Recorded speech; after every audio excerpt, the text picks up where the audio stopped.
안녕하세요. 얼마 전 마침내 이혼하고 자유의 몸이 된 40대 여성입니다. 이혼을 하게 된 건, 시작은 신우 때문이었지만, 어떻게 보면 시댁 식구들 전부 다 문제였어요. 그나마 남편만 이리저리 휩쓸리지 않고 든든하게 제 곁을 지켜주었다면 제가 먼저 남편 손을 놓는 일은 없었을 테지만, 남편마저 그 모양인 걸 알았을 땐 더는 안 되겠다 싶었고요. 이제 다 끝난 인연인데 이런 걸 구구절절 말해 뭐 하나 싶지만 남편하고는 사내 커플로 만났어요. 남편이 나이는 저보다 7살이나 많았지만 직급은 같았거든요. 그렇다 보니 팀이 다르긴 했어도 일적으로 자주 마주치게 되었죠. 그런데 저에게는 어디까지나 그게 전부였지 사실 남편이 이성으로 보인 적은 없었습니다. 이제 와서 말이지만 솔직히 외모로 보나 뭐로 보나 제 스타일이 아니었거든요. 하지만 그런 제 감정과는 상관없이 회사 규모가 작다 보니 직원 수도 얼마 되지 않았고 그런 상황에서 남편이 저에게 호감을 갖고 있다는 소문이 금세 퍼지면서 아무튼 지금 그때를 생각하면 또다시 스트레스가 스멀스멀 올라옵니다. 몇몇 여직원들은 제가 꼬리를 치고 다닌다는 말도 안 되는 헛소리까지 해댔었거든요. 그래서 저는 저 나름대로 더더욱 남편에게 거리를 두었는데 그러자 남편은 더더욱 적극적으로 저에게 다가오대요. 그리고 결국 그런 남편에게 저도 마음의 문을 열게 되면서 본격적으로 연애를 시작했어요. 그런데 막상 연애를 시작하고 나니까 전에는 눈에 들어오지 않았던 남편의 좋은 점들이 보이더라고요. 가령 제가 무슨 이야기를 하건 무척이나 흥미롭다는 표정으로 저를 바라봐주는 것이나 지나가는 말처럼 어디 가고 싶다, 뭐 하고 싶다 하면 꼭 기억해주는 것. 별거 아닐 수도 있지만 매일같이 일에 치여 사는 입장에서 남편의 이런 사소하지만 다정하고 자상한 습관은 큰 힘이 되었죠. 그래서 연애를 시작한 지 1년 만에 남편이 결혼 이야기를 꺼냈을 때 저는 고민하고 말고 할 것도 없이 좋다고 했어요. 양가에서도 별다른 잡음 없이 저희를 새로운 가족으로 따뜻하게 맞아주셨고요. 그런데 그렇게 남편과 부부의 연을 맺은 지 2년 만에 저는 꿈에도 생각해 본 적 없는 아픔을 겪게 되었습니다. 정말 아픈 기억이라서 어디서부터 어떻게 말해야 하나 싶은데 집 앞 산책로에 개나리들이 하나씩 모습을 드러내던 시기에 엄마의 본능이었던 건지 왠지 제 몸이 뭔가 달라졌다는 느낌이 오더라고요. 그래서 혹시나 하는 마음으로 테스트를 했는데 2줄이었어요. 사실 신혼은 1년만 즐기고 아이를 갖기로 남편하고 예전부터 얘기가 되어 있었는데 생각보다 임신이 되질 않아 조금씩 스트레스를 받기 시작했었거든요. 그랬으니 임신을 했다는 테스터기의 2줄은 저에겐 정말 벅찬 감동이었습니다. 그리고 이 기쁜 소식을 당연히 양가에도 알렸고 양가 부모님 모두 얼마나 좋아하셨는지 몰라요. 특히 친정부모님께서 무척이나 기뻐하셨는데 그 이유가 실은 저희 친정부모님도 굉장히 어렵게 저를 가지셨다 들었어요. 결혼하고 10년 동안 아이가 안 생겨서 입양까지 고려하셨었다고 했었죠. 그런데 저희도 애가 안 생기니 내심 친정부모님은 제가 당신들이 겪었던 마음고생을 그대로 겪는 건 아닌지 걱정이 이만저만이 아니셨다대요. 이런 것도 유전이 되나 싶어서 괜히 저희 남편 보기 미안하고 그러셨었다고. 아무튼 그렇다 보니 양쪽 집안 모두 축제 분위기였고 다 같이 모여서 밥이나 한번 먹자. 어버이날쯤 모이면 어떻겠냐 그렇게 얘기가 되었습니다. 그런데 어버이날 당일 어째서인지 늘 약속이 있다 하면 10분이고 15분이고 일찍이 도착하시는 저희 부모님이셨는데 그날따라 약속 시간이 지나도록 오시지도 않고 연락도 안 되고 영 찝찝한 마음을 감출 수가 없었죠. 그리고 그렇게 초조하게 기다리길 수분. 제 핸드폰이 울렸는데 그런 느낌 혹시 아시나요?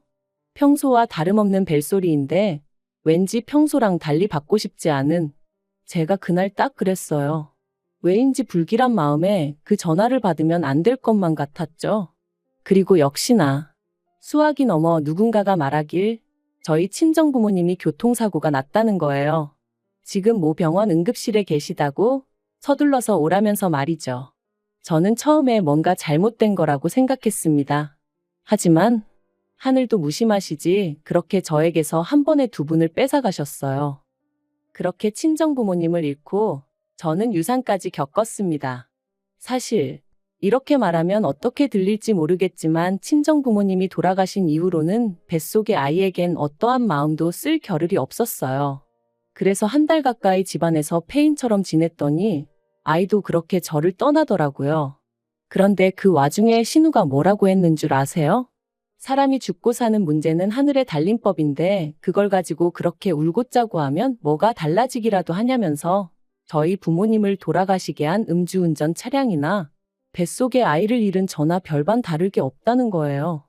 물론 신우가 이 이야기를 할 땐 어디서 누구랑 먹었는진 몰라도 술에 진탕 취해 와서는 베베 꼬인 혀로 짓거리긴 했지만 정말 제 가슴에 비수가 되어 꽂혔어요.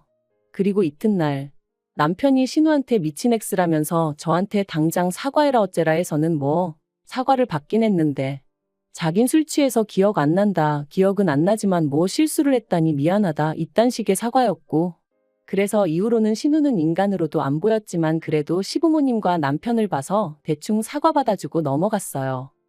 한편 사고 이후로 저는 제법 많은 유산을 상속받았습니다. 서울에 있는 아파트 2채와 작은 건물 하나 그리고 부모님 2분이 언젠가의 귀농을 위해 마련해 두셨던 땅까지. 2분 다 알뜰하신 건 알았고 그래서 재산이 어느 정도 있으실 거란 짐작은 하고 있었지만 그래도 이 정도의 규모일 줄은 몰랐기에 솔직히 적잖이 놀랐던 게 사실이에요. 아무튼 저는 고민 끝에 아파트 2채는 두고 건물을 정리했습니다. 그리고 건물을 팔아서 나온 돈으로 부모님이 귀농하려고 사두신 땅에 집을 지었죠. 솔직히 누군가의 눈에는 비효율적으로 보일지도 모르겠지만 그때는 제가 정말 마음이 허한 시기였어요. 그래서 남들 눈에 잘 띄지 않는 조용한 곳에 혼자서 마음을 달랠 만한 공간이 있으면 좋겠다 싶더라고요. 그리고 그렇게 마음쉴 공간까지 마련하고 나니 어느덧 1년이 넘는 시간이 흘러 있었고 그러자 저도 조금씩 마음을 다잡을 수 있게 되었습니다. 여전히 부모님의 사고는 큰 상처고 아픔이지만 그래도 뭐랄까 하루 이틀도 아니고 1년이 넘는 긴 시간 동안 툭하면 정신 나간 여자 마냥 눈물 쏟고 멍해져 있고 하는 저를 짜증 한 번 안 내고 받아주던 남편이 눈에 들어왔거든요. 그리고 그제서야 나만큼이나 남편도 힘들겠구나 싶은 게 이제 나도 정신 차려야겠다 뭐 그런 마음을 갖게 된 거죠. 그래서 저는 무엇이 나를 견디게 해줄까 생각하다가 오랫동안 생각만 하던 일을 실천에 옮겨보자 그런 생각이 들면서 저만의 작은 사업을 시작했습니다. 참고로 제가 여기다 무슨 사업인지 자세히 적을 순 없지만 저처럼 그리움이 가득한 사람들을 위로하는 그런 일이었는데 생각보다 정말 빨리 자리를 잡았고 매출도 쑥쑥 늘어나대요. 그래서 결국 남편도 직장을 관두고 제 사업을 같이 하게 되었죠. 그리고 그렇게 또 해가 지났을 무렵 저런 걸 누가 데려갈까 싶던 신우도 결혼을 했습니다. 시집 가면서도 조용히 얌전히 간 건 아니고 시부모님과 저희 부부 속을 있는 대로 긁고 갔어요. 사실 시댁은 가난한 것도 아니지만 그렇다고 다 큰 자식들을 계속해서 뒷바라지 해줄 만큼 여력은 없거든요. 그런데 신우는 계속해서 자기도 저희 부부처럼 서울에 있는 30평대 아파트에서 시작하고 싶다는 둥 헛소리를 해대더니 급기야는 저더러 아파트 2개 받지 않았냐. 하나는 누가 사냐 자기가 살게 해달라. 공짜로 살겠다는 소리 안 한다. 1억을 내고 살겠다. 뭐 별 거지 같은 소리를 어찌나 해대던지. 그리고 그럴 때마다 저에게 미안하다 사과하는 건 다름 아닌 시부모님이셨습니다만 아무리 그래도 결국 팔은 안으로 굽는 거고 피는 물보다 진하다잖아요. 어머님은 아니라고 하셨지만 이따금씩 당신도 모르게 저에게 좀 서운한 기색을 내비추셨는데 그게 또 나름대로 상처가 되더라고요. 그래도 그걸 가지고 티를 낸 적은 없어요. 그것 때문에 이혼까지 결심한 건 더더욱 아니고요. 결국 신우 시집 갈 때 저희 부부가 1,000만 원 보태주는 걸로 이야기가 마무리되었고 그렇게 또 비록 겉으로만이긴 했어도 적당히 잘 지내고 있다고 생각했는데 결혼한 지 6개월도 안 돼서 시매부가 실직을 했다며 신우가 시매부를 저희 부부가 하는 사업에 좀 끼워달라고 연락을 해왔습니다. 마침 제가 직원을 한두 명 더 뽑아야겠다 생각을 하고 있긴 했는데 신우가 어떻게 알고 연락을 했나 싶을 정도로 기가 막힌 타이밍이었지요.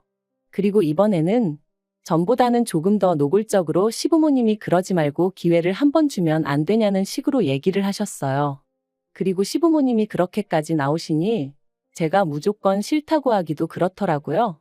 그래서 알겠다 하고 자의반타의반으로 시매부를 고용했습니다. 그리고 시매부가 합류한 지 어느덧 1년이 되어가던 올해 초 2월이었어요. 아버님 생신이라서 온 가족이 모인 자리였는데 신우가 또 권하는 사람도 없는데 혼자서 그렇게 술을 마셔대더라고요. 제가 남편한테 좀 말려보라고 했지만 심해부도 가만히 있는데 자기가 뭐하러 나서냐며 지도 뭐 힘든 일이 있어 저러는 거 아니겠냐? 신경 쓰지 마라 그러대요. 그런데 점점 속도까지 빨라지더니 급기야는 시댁 거실에서 화장실이 엎어지면 코다을거린데 거길 가다가 홀라당 미끄러지질 않나. 그런데 더 황당한 건 그런 신우를 보고도 심해부는 낄낄 웃어대기만 할 뿐 말릴 생각이 없어 보이대요. 그리고 그 꼬라지를 보고 있으니까 왜 다른 직원들이 심해부 이야기만 나오면 짜증스러운 표정을 지었는지 같이 일하기 열받는 타입이라고 불평을 해댔는지 조금은 알 것도 같더라고요. 아무튼 신우까지 일이 자빠지고 저리 자빠지는 걸 보니 그만 자리 정리하고 집에 가는 편이 낫겠다 싶었습니다. 그래서 남편하고 같이 뒷정리를 하고 일어서려는데 신우가 제 손목을 딱 잡더니 좋겠다 그러는 거예요. 그래서 또 무슨 헛소리를 하려고 일어나 싶어서 뭐가 좋냐고 많이 취한 것 같으니 일단은 들어가서 자라고 했죠. 그런데 신우는 쉽사리 저를 놔주지 않았습니다. 그리고는 한다는 말이 1년 동안 내 남편 개같이 부려먹었으면 이제 가게 하나 차려줘요 그러는 거예요. 이게 무슨 소린가 싶어서 남편을 쳐다봤습니다. 그랬더니 남편도 황당한 표정으로 절 쳐다보더라고요. 그런데 그때 신우가 또다시 오빠가 그랬잖아. 내 남편 언젠가 독립시켜줄 거라고 그러는데 제가 남편을 쳐다보니까 그게 그런 뜻이 아니었다면서 하도 신우가 찡찡거리길래 저도 다 생각이 있을 거다. 일만 잘하면 제 성격에 모른 척하지 않을 거다 뭐 그랬다는 거예요. 어이가 없어서. 결국 혼자 아무 소리나 떠들어대는 신우를 뒤로하고 저는 불쾌한 마음을 감추지 못한 채 시댁을 떠났습니다. 그리고 남편과 집으로 오는 내내 한마디도 나누지 않았어요. 남편이 제 눈치를 살살 본다는 건 느껴졌지만 아는 척도 해주고 싶지 않았죠. 그리고 이튿날 예전과 마찬가지로 신우에게 전화가 왔습니다. 하지만 전과 달리 신우는 자기가 뭐라고 했는지 정확히 기억하고 있더라고요. 한 달에 300도 안 주고 사람을 부려먹었으면 이제라도 뭐 어떻게든 보상을 해줘야 하는 거 아니냐면서. 그래서 저도 신우한테 심해부가 하루에 5시간 일하는데 얼마를 받아갈 줄 알았냐 했습니다. 그리고 내가 주는 월급이 적어서 불만족스러우면 관두라고 했어요. 안 잡을 테니 편히 떠나라고요. 그랬더니 신우가 한다는 말이 재수 없다면서 부모 하나 잘 둬서 먹고 사는데 걱정 없고 좋겠답니다. 그리고는 하긴 사람 목숨하고 바꾼 돈이니 찝찝하긴 하네 그러대요. 정말이지 눈앞에만 있었으면 당장에라도 어떻게 해버리고 싶은 심정이었죠. 저는 결국 분을 삭히지 못하고 그 길로 그대로 시댁으로 향했습니다. 영문을 모르겠단 표정에 남편까지 데리고 말이죠. 그리곤 모두를 앉힌 후에 신우가 짓거린 말을 한번 들어보라고 통화 내용을 틀어줬어요. 어머님 아버님한테 이게 제가 들을 소리냐 울며 물었습니다. 그런데 어머님이 제 어깨를 안아주시면서 신우도 얼마나 맺힌 게 많으면 이런 소리까지 했겠냐며 애가 말을 못되게 해서 그렇지 심성이 나쁜 애는 아니라고 그러니 저더러 오해하지 말라대요. 순간 제 어깨를 감싼 어머님의 손길이 어찌나 가증스럽던지 그래서 제가 어머님 손을 뿌리쳤어요. 그리고는 아무리 어머님 딸이라지만 그래도 아닌 건 아니라고 말씀해 주셔야지 어떻게 이 와중에 저더러 이해하라 하시냐 했습니다. 그리고는 남편한테도 당신은 어떻게 생각하냐니까 기껏 한다는 말이 왜 이를 자꾸 키우냐는 거예요. 그냥 생각 없는 애가 한마디 짓거린 걸 가지고 흘려듣고 넘기면 되지 않냐면서. 그리고 어차피 사업을 더 확장하려면 아닌 게 아니라 매장도 새로 내야 되는데 그런 거 하나 그냥 신우 남편 준다고 하면 되는 거 아니냐는데 아, 그간 내가 믿고 산 남자가 결국엔 이것밖에 안 되는 남자였나 싶은 게 정말 뭐라 달리 할 말이 없더라고요.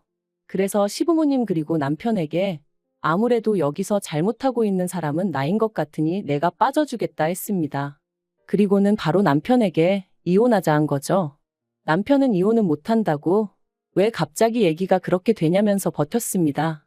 시부모님도 그날 이후로 제가 당신 말 뜻을 오해한 것 같다면서 그래도 홧김에 이혼 소리하고 그러면 못 쓴다고 그러셨는데 오히려 그런 말을 들을수록 제 결심은 확고해져 갔습니다. 막말로 사업체에 남편 돈 1원 한 푼 안 들어가 있었고 집이며 뭐며 전부 다 제 것이었으니 이혼해도 저는 두려울 게 없었으니까요.